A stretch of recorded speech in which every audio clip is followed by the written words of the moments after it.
Com as doações e o serviço voluntário de seus ouvintes, que, movidos por amor à Virgem Santíssima, se mobilizam para manter a Rede Imaculada, pois a reconhecem como um serviço à Igreja, à fé e à salvação das almas. Por meio de seus programas de oração, formação cristã e promoção humana. Colabore com esta obra de evangelização. Rede Imaculada, 10 horas, hora de Brasília.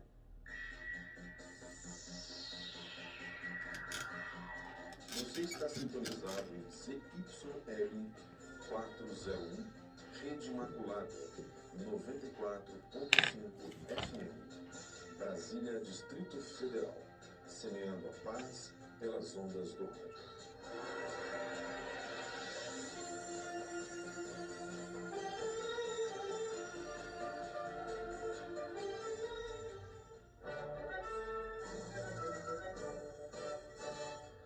A Rede Imaculada e cada emissora associadas e Web Rádio passa a apresentar o programa Pátria Amada, na condução do Breno. Bom dia a todos, amados irmãos e irmãs, sejam todos bem-vindos a mais um programa Pátria Amada, onde a gente está aqui refletindo sobre aqueles que são os conceitos os conceitos da política segundo a concepção da Igreja Católica, que é a correta concepção na doutrina católica.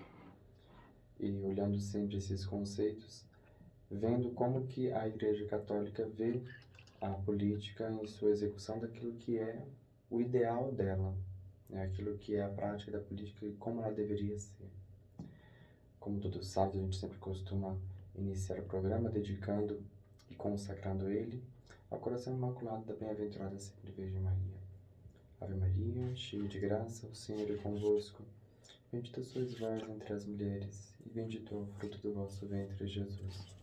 Santa Maria, Mãe de Deus, rogai por nós, pecadores, agora e na hora de nossa morte. Amém.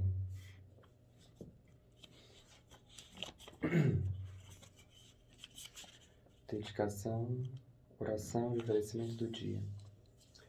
Senhor Deus, Rei do céu e da terra, dirige, santifica, conduz e governa neste dia nossos corações, nossos corpos, nossos sentimentos, palavras e ações, a fim de que, submissos à tua lei e agindo conforme teus preceitos, mereçamos por teu auxílio ser salvos e livres nesta vida e na eternidade. Ó Salvador do mundo, que viveis e reinais pelos séculos dos séculos. Amém. Oferecimento das obras.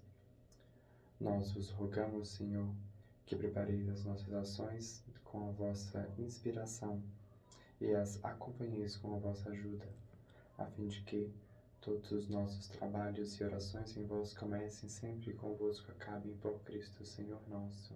Amém.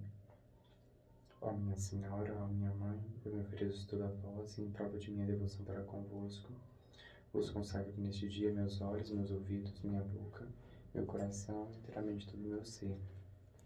E como assim sou vosso, ó boa Mãe, guardai-me e defendei-me, como coisa de propriedade vossa. Amém.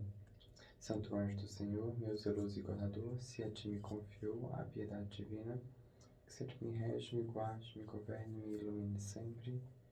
Amém. Oração de São Tomás de Aquino para antes dos estudos. Criador inefável, vós que sois a fonte verdadeira da luz e da ciência, derramai sobre as trevas da minha inteligência um raio da vossa claridade. Dai-me inteligência para compreender, memória para reter, facilidade para aprender, sutileza para interpretar e graça abundante para falar. Meu Deus, semeai em mim a semente da vossa bondade. Fazei-me pobre sem ser miserável, humilde sem fingimento, alegre sem superficialidade, sincero sem hipocrisia, que faça o bem sem presunção, que corrija o próximo sem arrogância, que admita sua correção sem soberba, que a minha palavra e a minha vida sejam coerentes. Concedei-me verdade das verdades, inteligência para conhecer-vos, diligência para vos procurar, sabedoria para vos encontrar, uma boa conduta para vos agradar, confiança para esperar em vós, constância para fazer a vossa vontade. Orientai, meu Deus, a minha vida, concedei-me saber o que me pedis e ajuda-me a realizá-lo, para que o próprio bem e de todos os meus irmãos. Amém. Então, meus amados irmãos e irmãs, a gente está estudando um livro, né, neste momento, o capítulo 2 do livro que se chama Concepção Católica da Política.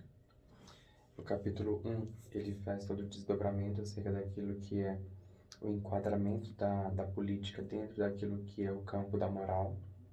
E repito, quando se fala de campo da moral, não está se falando de que a política é algo bom ou ruim, mas simplesmente que a atividade política ela é enquadrada dentro de uma área onde você tem uma obrigação de fazê-lo, mas esta obrigação não nos é imposta como uma força da natureza.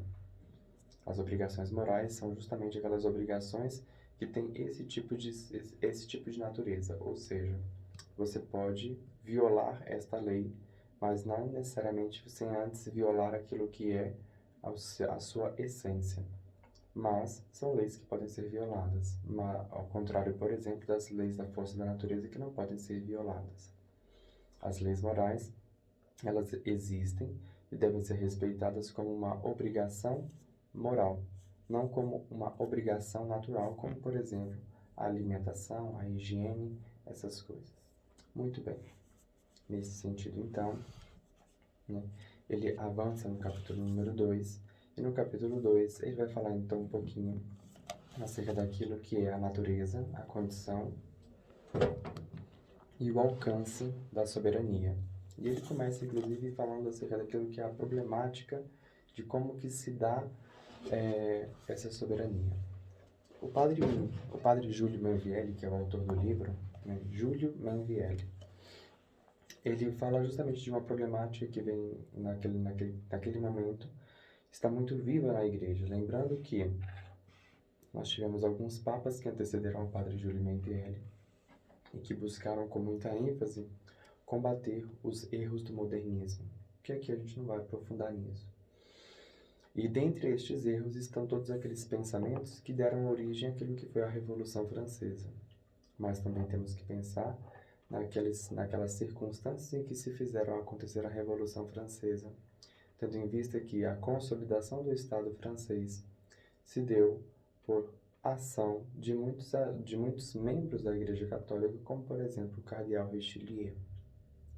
Existe um outro cardeal, que agora não vou recordar o nome também, que também teve uma grande influência política. Ele era um diplomata, né, da Suécia, salvo engano. Depois eu vou pegar a referência direitinho, porque ele também será objeto de estudo deste programa. Você percebe, então, que antes da Revolução Francesa existia uma participação muito ativa do clero católico, do clero, porque naquela altura não se tinha outras, ainda não se teve a Revolução Protestante, e do clero católico, naquilo que eram as atividades do Estado. E não somente neste reino que se formava, como em outros reinos também. Lembrando também que os reinos eram justamente consagrados e eram justamente colocados a coroa na cabeça dos reis pela própria Igreja Católica, que assim os reconhecia como reis católicos, né? Quando então consolidado aquilo que foi o Estado francês, lembremos, por exemplo, aquilo que foi o cerco de La Rochelle, que foi um cerco, um cerco muito violento, né? O cerco, quando se fala justamente que fechou toda a cidade, porque aquela cidade ali ainda não estava incorporada àquilo que era o Reino da França. E este cerco, por exemplo, foi conduzido pelo cardeal Richelieu. Ele ficou famoso, inclusive, o cardeal Richelieu, ele ficou famoso para todos nós por causa da literatura dos Três Mosqueteiros. Ele é retratado nesse romance como aquele cardeal cruel, e de fato o cardeal Richelieu, ele tinha seus aspectos de crueldade. Não estou aqui santificando ninguém por ser apenas um cardeal da Igreja Católica. Lembremos que os cargos não santificam as pessoas, né? São as pessoas que têm que se santificar. Como diz um velho ditado, o hábito não faz o monge, é o monge que faz o hábito.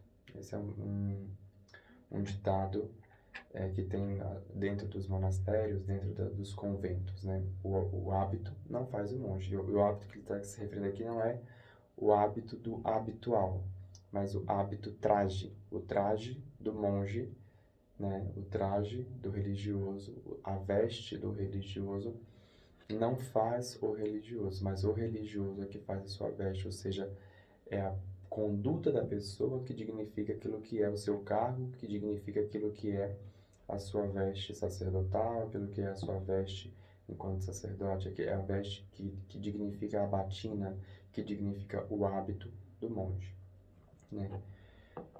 E porque se a gente for olhar esse trocadilho, é justamente, né, se você for olhar, a gente pode fazer inclusive o trocadilho no seguinte sentido, que o hábito do monge não faz o monge, mas o hábito que faz o hábito, né?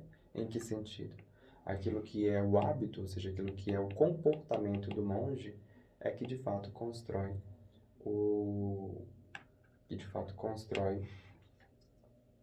e dignifica a vestimenta do monge. Eu lembro, inclusive, uma vez que me falaram que estavam certa vez em uma aula de português e a professora era protestante, né? E ela pegou então aquela frase de Jesus, que todos nós utilizamos que o católico sempre fala acerca daquilo que é a instituição da igreja. Tu és Pedro, sobre essa pedra edificarei a minha igreja. E ela então fazendo uma análise sintática, pegando aquilo que é o pronome demonstrativo é esta pedra, né? Ela diz então que esta, né, não era uma referência a Pedro, e sim uma referência ao próprio Cristo. Então, na interpretação semântica e sintática que essa professora de português estava fazendo, ela quis dizer que Jesus referiu-se então a Pedro da seguinte sentido: Pedro, tu és pedra, e sobre esta pedra, esta pedra edificarei a minha igreja. E ela falando então que esta pedra é uma referência ao próprio Cristo, não uma referência a Deus, e não uma referência a Pedro, desculpe. Contudo e sobretudo, né, é preciso dizer que a Bíblia não foi escrita em português. Essa é a primeira colocação. Portanto, você não pode usar a análise sintática do português para fazer esse tipo de interpretação. Você teria que usar uma análise que abordasse aquilo que é a tradução do grego e na linguagem do grego que foi utilizada. O correto seria, na verdade, lembrar que a própria palavra Pedro, o nome de Pedro não é Pedro, mas sim Simão. E Cristo muda o nome de Simão para Pedro, que na verdade tornou-se Pedro na nossa linguagem, porque Pedro em si quer dizer rocha, pedra. A frase, então, se ela fosse totalmente traduzida para o português, saindo da boca de Cristo, seria: pedra, tu és pedra, e sobre esta pedra edificarei a minha igreja.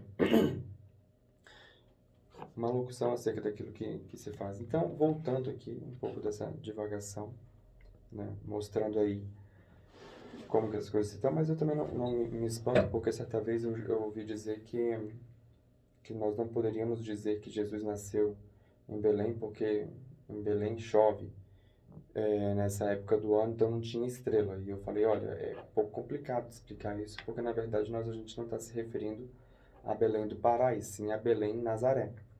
Né? Então, em Belém de Nazaré não chove em dezembro. Né? Mas vamos voltar para a problemática aqui na qual o padre está se desdobrando, e eu estava me referindo justamente que os religiosos, né, muitos religiosos, e tinha-se sim uma influência política muito grande aquilo que eram os cargos da igreja neste período.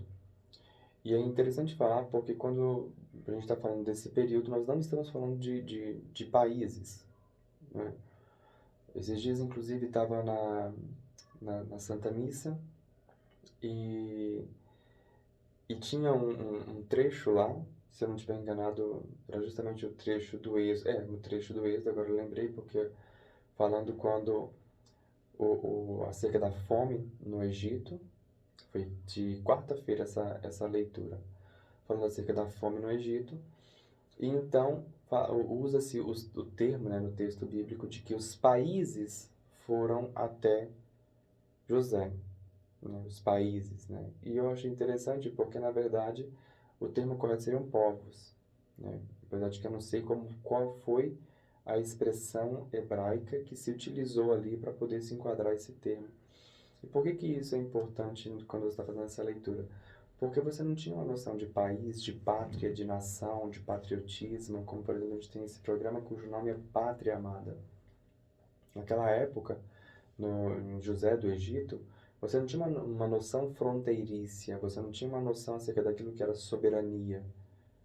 Você não tinha um entrechoque constante das nações para dizer que ali se delimitavam. Você tem, assim, uma certa influência. Mas os mapas colocam... Sim, os mapas são feitos hoje para mostrar uma certa influência, mas como é que você vai garantir que, de fato, ali o indivíduo que passava daquela linha estava no Egito, mas depois que ele saía, ele não estava mais no Egito?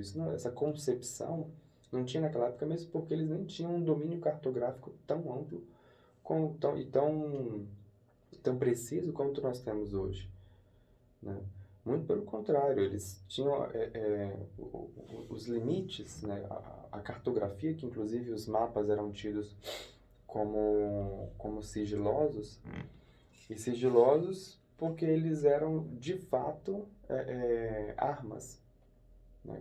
Armas no sentido estratégicos, informações de alta relevância estratégica, porque quem soubesse chegar em determinados lugares, né, quem soubesse como que era a geografia de determinados locais, tinha vantagem sobre aqueles que não sabiam. E poderia chegar lá, sair, entrar, se deslocar em determinados terrenos com muito mais facilidade, velocidade, habilidade, do que outros que não sabiam, eles estavam em terreno desconhecido. Então a cartografia, o desenvolvimento da cartografia, dos mapas, ela foi uma ciência que durante muito tempo era de fato estratégico e sigiloso. Acaso. E isso também hoje não é muito distante quando você, por exemplo, percebe que existem determinadas atividades militares que estão em bases secretas. E elas estão secretas justamente porque elas não aparecem no mapa. Hoje é mais ou menos o contrário, né? O mapa está ali, mas não há a identificação dessas áreas. Mas as pessoas que conseguem identificar essas áreas no mapa têm uma vantagem estratégica sobre as outras. Por isso a necessidade que se deu agora no tempo moderno, do desenvolvimento de satélite, você não precisa mais entrar num local para poder saber o que está acontecendo lá. Por satélite, os países vigiam uns aos outros, aqueles que têm tecnologia para lançar, por óbvio, satélites espiões, com essa finalidade. Então você tem desse período essas nações, não vamos dizer Estado ainda, porque ainda não se constitui enquanto Estado. Os Estados modernos, o primeiro Estado moderno que surge é Portugal e depois a Inglaterra. Portugal surge como um Estado moderno, inclusive, justamente por causa de uma briga com relação à França, e ele se prende, digamos assim, justamente ele na ponta da península, ele não tem para onde ir. E ele também não tem como avançar, porque tem todo o império, o reino, né, o reino espanhol, que está ali do outro lado. E as batalhas não se findavam, toda batalha que inclusive se tem uma delimitação, quando um reino não domina o outro, se mostra justamente um limite daquilo que são as suas forças. E pelo limite de suas forças, existe essa trégua para que não se destruam, né? Nas famosas que seriam as batalhas de Pirro, né? Que foi um grande general, um general romano, e que ele tinha vencido várias batalhas. Na última batalha ele tinha tido uma derrota, ele tinha vencido a batalha, mas ele falou: se eu tiver mais uma batalha dessa, mais uma guerra dessa, eu estarei destruído. Toda vez que se fala que seja uma vitória de Pirro, é justamente essa vitória que, na verdade, chegou ao limite, esgotou-se de tal forma que não tem como mais avançar. E depois, de fato, ele foi dominado.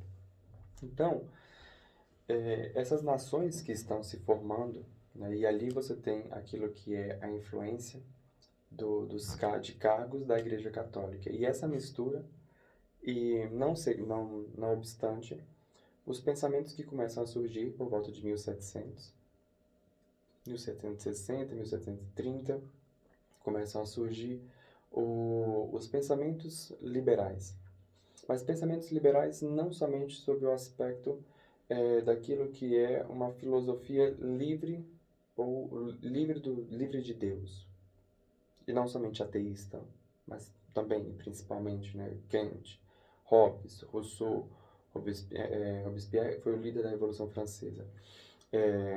Todos esses pensadores que fundamentaram, digamos assim, aquilo que era que se fundamentam aquilo que hoje é o atual pensamento do direito, né?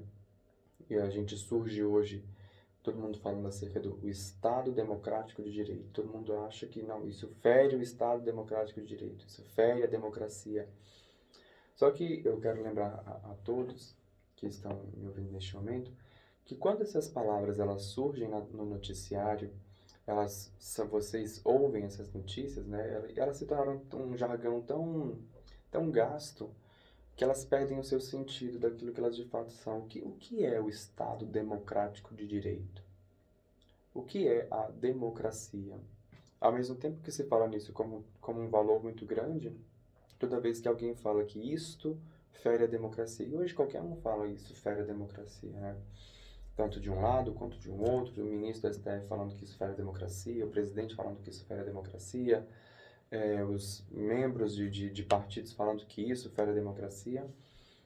E no fim, né, tudo fere a democracia e no fim a democracia é sapateada por todo mundo. Essa é a pura verdade, né? A democracia está sendo sapateada e solapada por todo mundo, porque não é isso que se tem enquanto conceito de democracia, mas estamos utilizando ela apenas como um conceito, um símbolo, aliás, autojustificador, e aqui explico a diferença de uma coisa e de outra, porque isso é importante, para chegarmos ao conceito de soberania. Vou aprofundar isso semana que vem.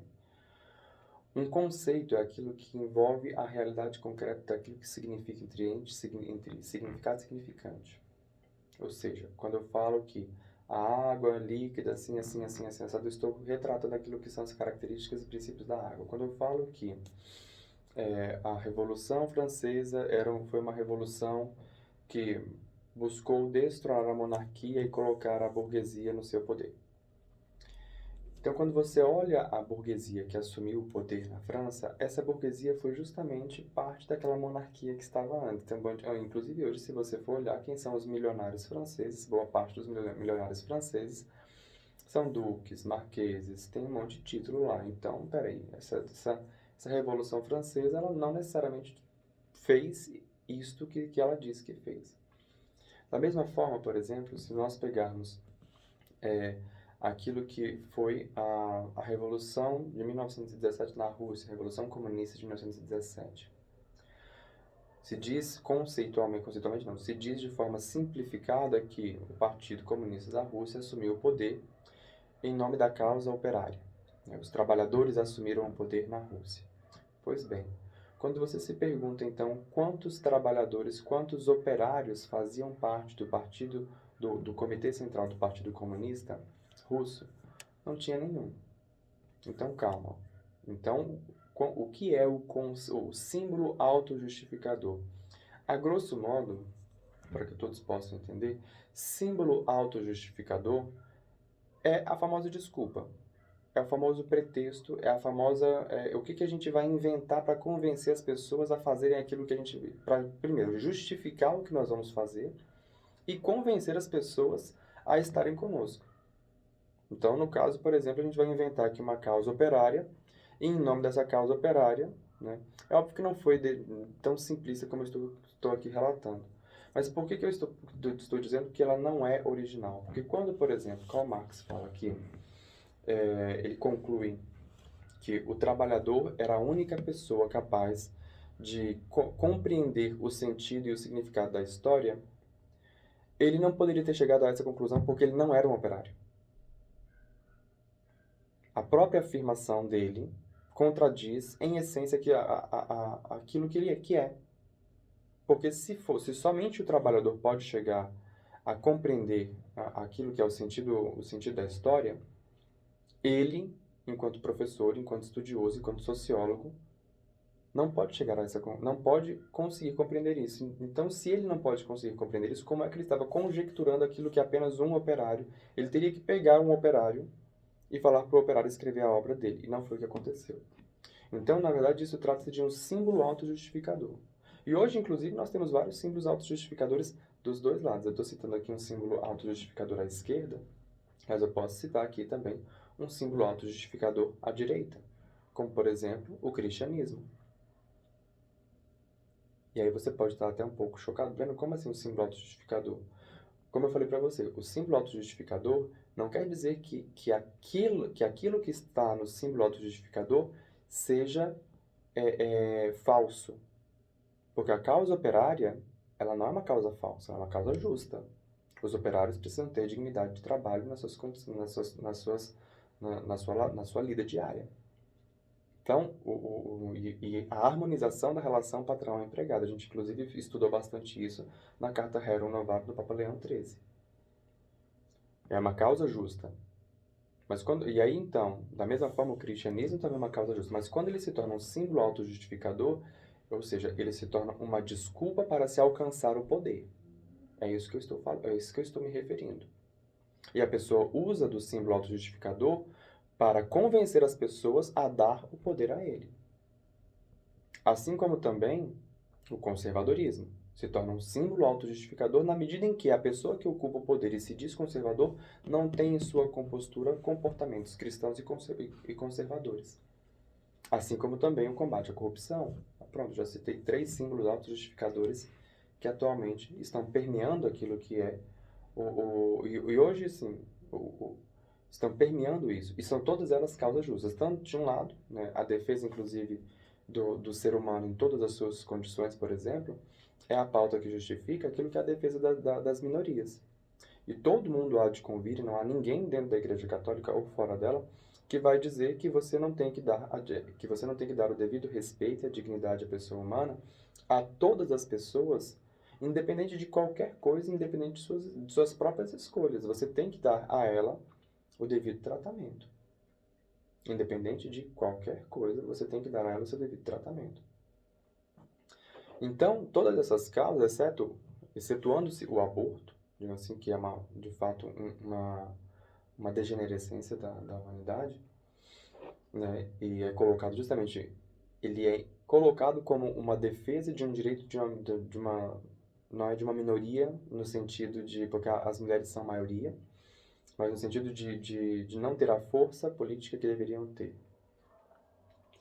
Quando você olha, então, excetuando-se o aborto, né, e a eutanásia, que também são 2 lutas que não têm qualquer tipo de dignidade, que ferem diretamente aquilo que é o princípio da dignidade da pessoa humana, né, que fere o princípio da vida, né. Quando você pega as outras causas, hoje elas estão sendo usadas na política completamente deslocadas de seu eixo, tanto à esquerda quanto à direita. Completamente deslocadas. Sendo usadas apenas como símbolos justificadores para o alcance do poder, o alcance e manutenção do poder. E isso é o que acontece naquilo que é a realidade prática das coisas. Isso aconteceu, inclusive, porque e aí eu volto no ponto que eu estava antes, quando eu estava falando acerca da soberania e da formação, e surgiram esses pensadores, e que, inclusive, surgiram os pensadores daquilo que era a fundamentação do Estado moderno, e eles estavam olhando justamente aquilo que era a monarquia e o autoritarismo do rei, fundamentado justamente em um conceito que naquele momento se tornou um símbolo autojustificador. Quando o professor de história nos explica, né, por exemplo, ele nos explica que o faraó, ele explica que o faraó era tido como uma divindade, e essa divindade era responsável por toda a organização do Império Egípcio. A gente olha isso hoje com os olhos daquilo que é um símbolo autojustificador. Ou seja, a gente olha isso como se o faraó tivesse inventado esse negócio para poder manter todo mundo sob seu poder. Naquele momento não era. Porque isso não cabia dentro daquilo que era a concepção cósmica daquelas pessoas, a mentalidade que aquelas pessoas tinham acerca da organização do cosmos. Dentro da mentalidade de toda a sociedade egípcia, o faraó era, sim, um deus. Não existia ali uma alienação. Muito pelo contrário, o faraó, ele tinha inclusive suas obrigações ritualísticas para manter o império ordenado. E que se ele não cumprisse, o império se cairia em uma certa desordem.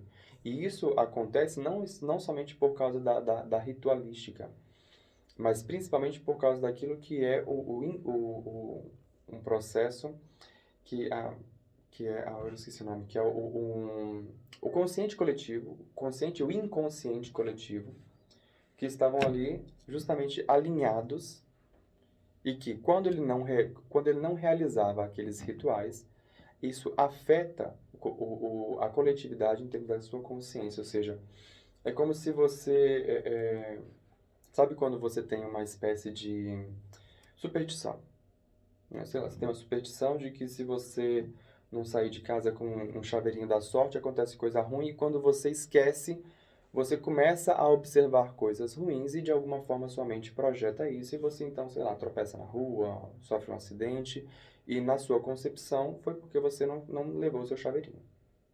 Tá certo? Só que se você tivesse mantido a sua mentalidade justamente que você não precisa do chaveirinho para poder ter um dia normal, né? Você teria tido um dia normal tranquilamente, aquelas coisas provavelmente teriam acontecido com você como aconteceria em qualquer dia, inclusive com chaveirinho ou sem chaveirinho. Ok. Agora você imagina isso em termos de uma coletividade, né, acerca daquilo que são as obrigações que o faraó tem que fazer. E isso não acontecia apenas no não vou dizer império, mas na nação egípcia. Isso acontecia também em outras nações, como por exemplo acontecia na China. Em outras nações, inclusive, né, o rei, ou o imperador, ou o faraó, né, digamos assim, o chefão dali, tem várias denominações, quando ele realizava se acontecesse determinadas tragédias, digamos assim, eu acho que isso era na China, se eu não estiver enganado, que o imperador chinês, ele era responsável pela ordenação do cosmo, né, naquilo que, quando se fala de ordenação do cosmo, ele era a entidade, ele era o ser que de fato estabelecia o vínculo entre o que estava acima dele, ou seja, cosmos celestes, né, a parte espiritual, e que por sua vez afetava aquilo que estava abaixo dele, que é o cosmos material. Isso aqui. E então, se ele não estava cumprindo esta função, ou seja, se o cosmo aqui embaixo, né, ou seja, a estrutura do império estava em desordem, seja porque acontecia uma praga, seja porque acontecia uma tragédia muito grande, seja porque, enfim, alguma desgraça acontecia com o império, isso era um símbolo de que o imperador não servia mais para suas funções, então ele deveria ser sacrificado. Isso é uma das funções do imperador. Hoje, inclusive, se você perceber isso, né, a grossíssimo modo, isso aconteceu 3 vezes aqui nesse país, inclusive. A gente não matou ninguém, mas a gente sacrificou, 3 vezes não, 2 vezes, né? Não se sabe se vai acontecer uma terceira ou não. Que a gente impeachmentou 2 presidentes, né? Não necessariamente, por quê? Porque a estrutura do país se entrou em algum tipo de caos, e quem é o responsável pela ordenação desse cosmos na mente dos indivíduos, esse responsável é o presidente da República. Então, é ele que vai ser sacrificado. No caso, esse sacrifício hoje se chama impeachment. Isso acontece. Dessa forma, então, quando você percebe esses conceitos, né, se formulando, você percebe que a estrutura da nação, o símbolo autojustificador, ele passa a existir a partir do momento que há uma ruptura com essa realidade, com essa cosmovisão. E essa ruptura com essa cosmovisão surge justamente a partir desses pensadores que são os chamados pensadores modernistas, né? E que a igreja, inclusive, vem depois, paulatinamente, tecendo críticas e condenando vários desses pensamentos. Quando você vê outro fato, porque não foi apenas na França que isso aconteceu, como aconteceu? Acontece que na França há alguns historiadores que dizem que quem financiou, inclusive, a Revolução Francesa foi a Inglaterra, para justamente acabar com a monarquia francesa. Nunca me debrucei sobre isso, mas já escutei uma vertente que fala uma hipótese com relação a isso. Mas na Inglaterra isso também aconteceu com um imperador com um rei. Inclusive esse rei era como naquela época os reis, eles buscavam unificar os reinos por meio de casamentos, ao invés de guerras, né? Era preferível os casamentos. Então, esse era um dos nobres da França que foi ele era filho de um dos nobres da França que foi para a Inglaterra. Que, inclusive, quando existe uma das grandes brigas da Inglaterra e da França, porque Inglaterra e França, durante um certo tempo, uma reivindicou o trono da outra. Né? A França disse que o trono francês era dela, por causa dessas heranças aí, dessas heranças de coroa, né?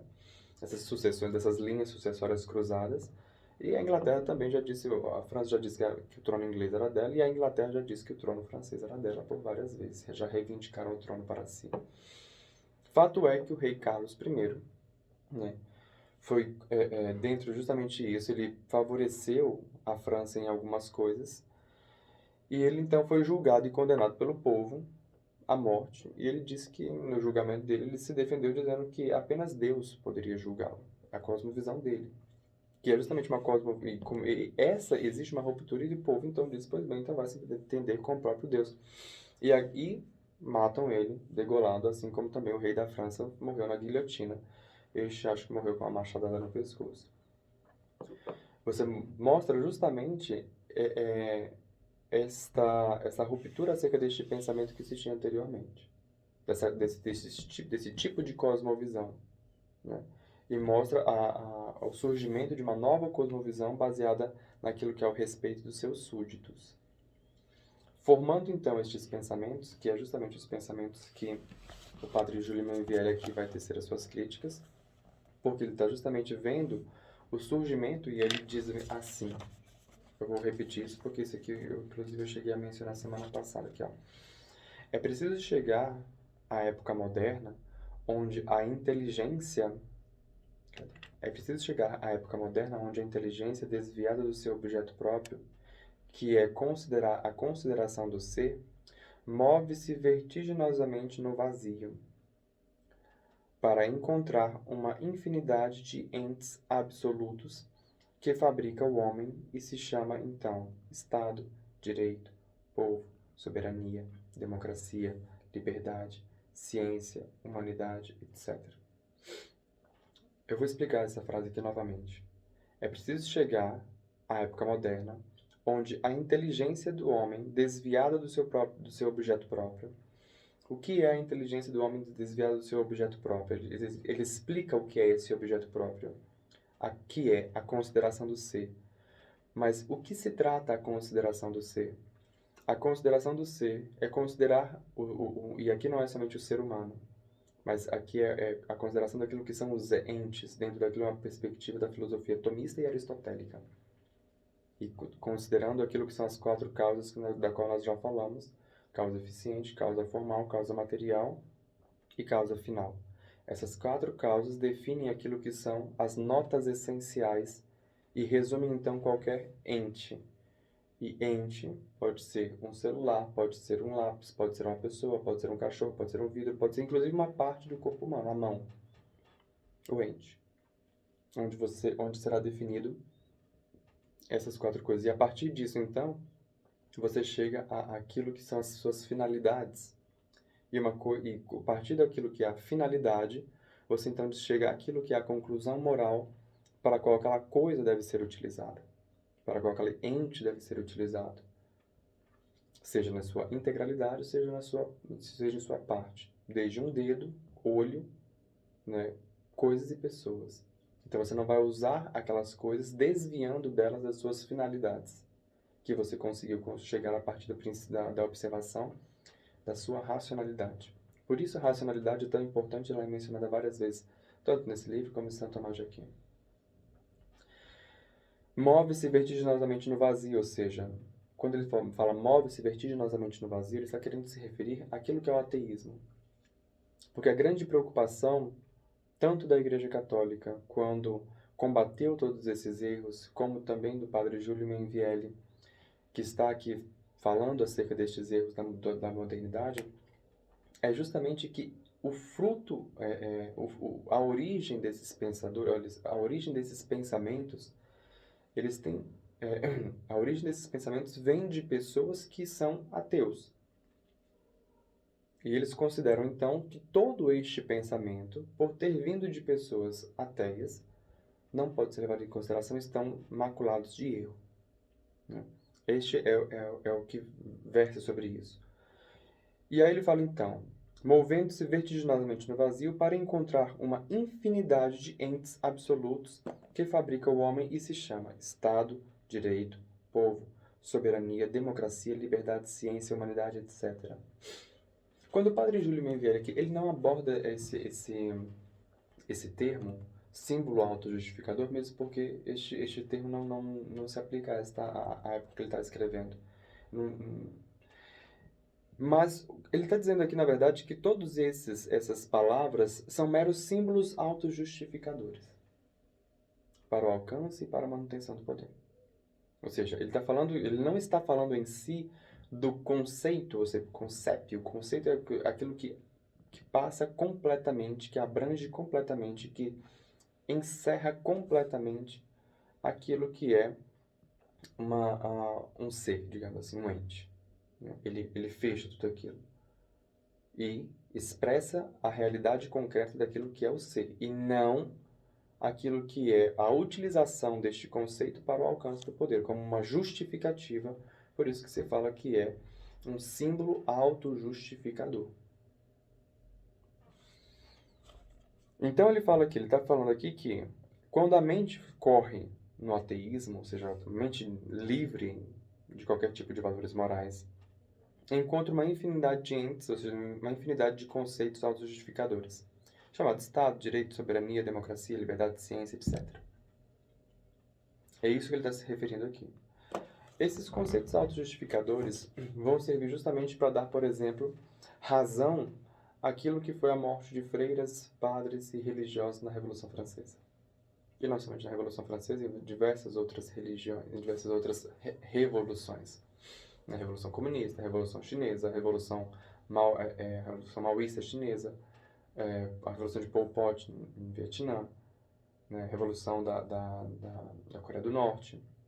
E não somente, eu digo isso não apenas naquilo que se tange a perseguição da própria Igreja Católica, mas como recentemente eu estava até vendo umas fotos, né, no Instagram de perfil de história, uma foto de uma mulher com toda ornamentada. Ela parecia ela era, na verdade, a última imperatriz mongol, né, do Império Mongol, e que foi morta. Ela foi decapitada pela Revolução Russa de 1917. Assim como todo o que restou ali daquele povo, eles foram praticamente todos dizimados. Então, ou seja, símbolos autojustificadores. Em nome de um símbolo autojustificador, em nome e que esses símbolos, eu volto a repetir, eles em seu conceito original, em seu conceito justamente colocado, né, não deslocados para justificar os atos das pessoas, eles são sim justos, honestos, corretos e plausíveis de serem, inclusive, defendidos na sociedade. Né? Mas quando deslocados, eles se transformam nesse tipo de coisa. E é isso, inclusive, que está sendo avogado aqui, está sendo criticado neste momento. Ele fala assim, inclusive, o que se encausa a estupefação é a petulância que tantos homúnculos modernos que chegam a imaginar que de tal modo escandalou o homem no século XIX, o cume do progresso que só ele, graças a Jean-Jacques Rousseau, pode desfrutar a soberania. Aqui é o problema da soberania, o conceito da soberania, ou o símbolo autojustificador da soberania. O homem que conheceu as mais diversas e aperfeiçoadas civilizações, aqui cabe talvez uma crítica, porque não necessariamente foram civilizações aperfeiçoadas. A gente não pode dizer, por exemplo, que civilizações que fazem os sacrifícios humanos são civilizações aperfeiçoadas. Em todas as suas latitudes, deveriam ter vivido durante dezenas de séculos sem suspeitar a existência de algo tão essencial para a sociedade como a soberania. A soberania dentro daquilo que é o conceito de Jean-Jacques Rousseau. E qual é o conceito de Jean-Jacques Rousseau para a soberania? E, de fato, quando você olha o conceito que Rousseau se utiliza para empregar a soberania, é um tanto quanto assustador, digamos assim. Ele diz assim, cadê? Ele fala assim, estas cláusulas, isso está no livro Contrato Social de Rousseau. Estas cláusulas, devidamente entendidas, se reduzem todas a uma só, a saber, a alienação total de cada associado, ou seja, de cada cidadão, com todos os seus direitos a toda a comunidade, porque, em primeiro lugar, dando-se cada um por inteiro, a condição é a mesma para todos, e sendo a condição igual para todos, ninguém tem interesse em fazê-la onerosa demais. Enfim, dando-se cada um a todos, não se dá a ninguém, e como não há um cidadão sobre quem não se adquire o mesmo direito que lhe concede sobre si mesmo, se ganha o equivalente de tudo, o que se perde é mais força para conservar o que se tem. Portanto, se elimina do pacto social o que não lhe é essencial, encontramos que se reduz aos seguintes termos. Cada um de nós põe em comum sua pessoa e todo o seu poder sob a suprema direção da vontade geral.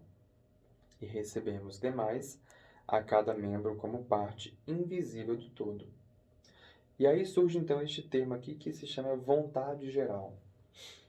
A vontade geral, que é um termo inclusive abstrato, porque não tem como você definir aquilo que é a vontade geral de forma alguma. Como é que você vai fazer isso? Hoje, nos tempos modernos, até, e isso é extremamente moderno, assim, pós-moderno, digamos assim, em termos de rede social, comunicação, uma série de coisas, ainda assim é complicadíssimo se definir aquilo que é a vontade geral. Porque, se você for reparar, inclusive, todos se sentem donos de uma coisinha que se chama povo. Cada manifestação que se tem é o povo que foi para a rua, e o povo quis, e o povo é assim, e o povo é aquilo. Se faz uma manifestação para o governo, é o povo o povo está se manifestando e dizendo que o governo tem que ficar. Se faz uma manifestação contra o governo, é o povo que está se manifestando. Então, como é que se define quem é o povo? Porque todas essas pessoas, querendo ou não, fazem parte do povo. Então, percebe-se que até aqui a palavra povo ela também se transformou em um símbolo autojustificador. Que não importa a quantidade de povos, digamos assim, que você coloque na rua, você se tornou ali um dignatário daquilo que é o povo. E é por isso, inclusive, que existe uma coisinha que se chama Constituição, e aí vem justamente aquilo que é o surgimento do Estado Democrático de Direito. Porque não basta ter um Estado, não basta ser democrático, ele é positivado no direito. E aqui eu trago para vocês aquilo que significa, de fato, a formulação do Estado Democrático de Direito. O Estado é a formulação da sua estrutura, é o ente estrutural, é o Estado. São as suas instituições, são também a sua delimitação, o Estado brasileiro. Democrático é o regime na qual se dá a constituição do seu poder, ou seja, por meio de uma eleição direta. As pessoas votam em seus representantes na eleição direta. Por fim, este Estado, que tem uma estrutura, que tem instituições, e essas instituições são ocupadas por cargos. E estes cargos, por sua vez, são tidos por pessoas que são eleitas democraticamente. Elas também têm leis pelas quais se dá a organização do Estado, a organização da sociedade e a organização dessa própria democracia. Estado Democrático de Direito. O direito que ordena todas essas duas coisas que antecede. Então, dentro deste Estado democrático de direito, o direito versa na nossa Constituição, que é a Carta Magna, que a democracia, né, que o Brasil é uma democracia representativa, e diz lá na Carta Magna, dizendo a seguinte coisa, que todo o poder emana do povo. E essa se tornou uma frase típica recentemente, né? Todo mundo fala assim, todo o poder emana do povo, todo o poder emana do povo. Só que este artigo da Constituição Federal Brasileira não termina aí. Ele segue e diz, todo o poder emana do povo, vírgula, que o exerce diretamente nos termos desta Constituição e por meio de seus representantes, na realidade é o contrário, por meio de representantes eleitos e diretamente por meio nos termos desta Constituição. Ou seja, é uma democracia de eleições diretas por meio de que exercerá o poder por meio de representantes eleitos. E pode exercer o povo, este povo da qual trata esse artigo, pode exercer o seu poder diretamente nos termos da Constituição, porque o próprio povo assim delimitou. E o próprio povo delimitou quais são os meios pelo qual ele vai exercer o seu poder diretamente. E quais são os meios que ele exerce diretamente?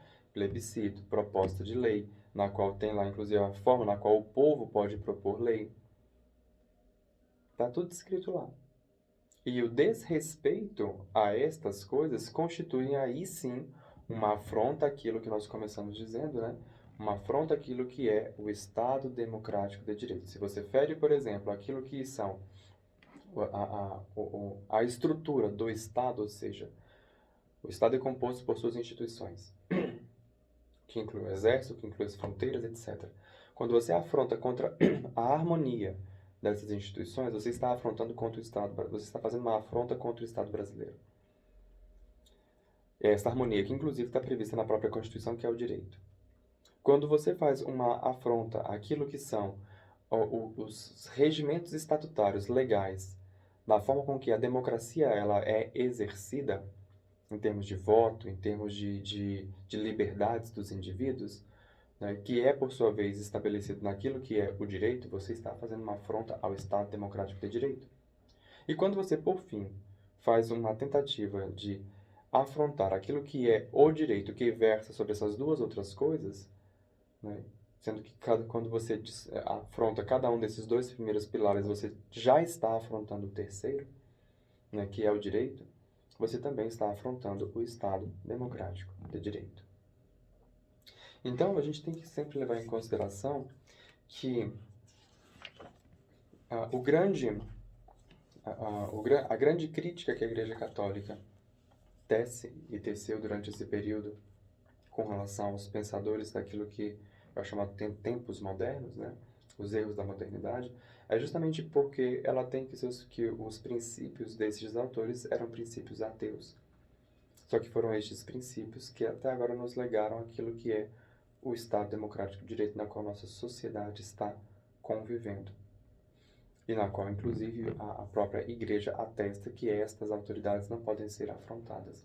Então é necessário, dessa forma, harmonizar isto, ou então a gente vai cair necessariamente em uma conduta de querer destruir as nossas instituições sob o pretexto, sob a desculpa, sob o símbolo autojustificador de que essas instituições estão afrontando aquilo que são o direito de Deus, de que essas instituições elas não pertencem à autoridade divina, de que essas instituições então devem ser destruídas para então serem construídas outras instituições. E isso constitui então uma afronta àquilo que é a autoridade, constitui uma afronta acerca daquilo que é o conservadorismo, constitui uma afronta acerca daquilo que é o próprio cristianismo, na qual fundamenta toda a autoridade naquilo que é a autoridade divina. Não estou dizendo que a pessoa é uma autoridade divina, mas o cargo na qual ela está investida. Meus amados irmãos, a gente vai encerrando o programa por aqui. Agradeço a todos a participação no programa de hoje. Desejo a todos uma ótima e feliz semana. Eu conto com vocês na participação no próximo sábado, de novo aqui às 10 horas da manhã, comigo, Breno Paradelo, em mais um programa Pátria Amada.